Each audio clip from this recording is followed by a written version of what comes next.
Subhanahu wa ta'ala menceritakan dialog penduduk neraka. Coba lihat jawaban penduduk neraka ketika ditanya kenapa masuk neraka. Lam naku minal musallin wala nut'imul miskin wa kunna nakhudu ma'al khaidin wa kunna nukadzibu biyaumiddin hatta atanal yakin.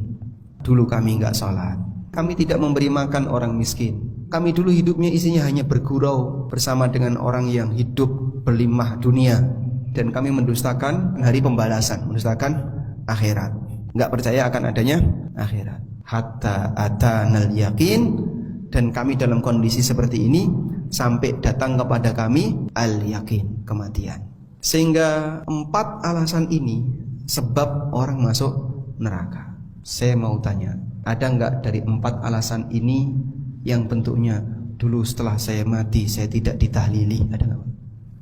Enggak ada. Yang itu menjadi ketakutan sebagian orang. Aku nek mati ra ditahlili orang mlebu swarga lek.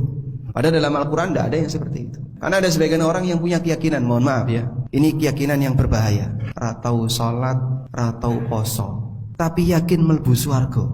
Dengan alasan apa? Engkau nek aku mati, sing penting ditahlili. Engkau nek aku mati ditahlil, ke mlebu swarga. Tahlilan itu menurut mazhab Syafi'i hukumnya adalah makruh dan bid'ah. Ini dalam buku Imam Nawawi seluruh buku, makanya saya sering tantang. Datangkan ulama Syafi'iyah satu saja yang mengatakan tahlilan hukumnya sunnah. Datangkan.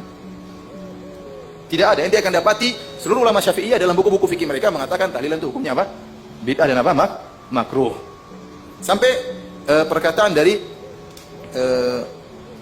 ulama Syafi'iyah orang Indonesia yang bernama Muhammad Arsyad Al-Banjari. Dia berkata, sunat bagi seisi kampung yang kematian dan seluruh keluarga sekalipun jauh membawa makanan untuk keluarga yang kematian, untuk makanan mereka pada siang hari dan malamnya, atau untuk selama mereka masih dalam keadaan bersedih, hendaklah mereka selalu makan untuk menjaga keadaan kesehatannya. Dia jelaskan sunnahnya kayak apa. Sunnahnya kasih makanan sama mereka, bukan mereka bikin makanan. Sunnahnya keluarga jauh pun membantu mereka. Jadi karena mereka dalam kondisi susah, diberi hiburan dengan berikan makanan, mungkin diberikan bantuan uang. Karena mereka terkena musibah. Orang kena musibah kita hibur dengan beri apa? Makanan. Bukan sebaliknya, mereka kerepotan. Kemudian beliau berkata, makruh lagi bid'ah bagi yang kematian membuat makanan untuk dimakan oleh orang banyak, baik sebelum maupun sesudah mengubur, seperti yang kebiasaan dikerjakan oleh masyarakat.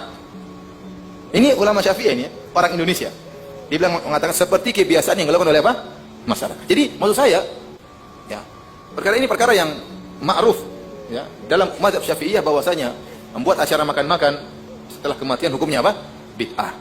Makruh. Baik, kalau ada orang terjerumus dalam hal tersebut, melakukan hal tersebut, apakah kita vonis dia sebagai ahlul bid'ah? Jawabannya tidak. Dia kalau cuma gara-gara kesalahan ini, tidak bisa kita keluarkan dia dari firqah najiyah, paham?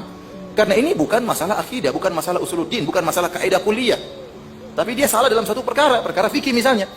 Karena ini bid'ah amaliyah. Paham? Paham atau tidak? Maka jangan suka mudah-mudah menyesatkan apa? Orang ya. Antum bilang salah, enggak jadi masalah itu.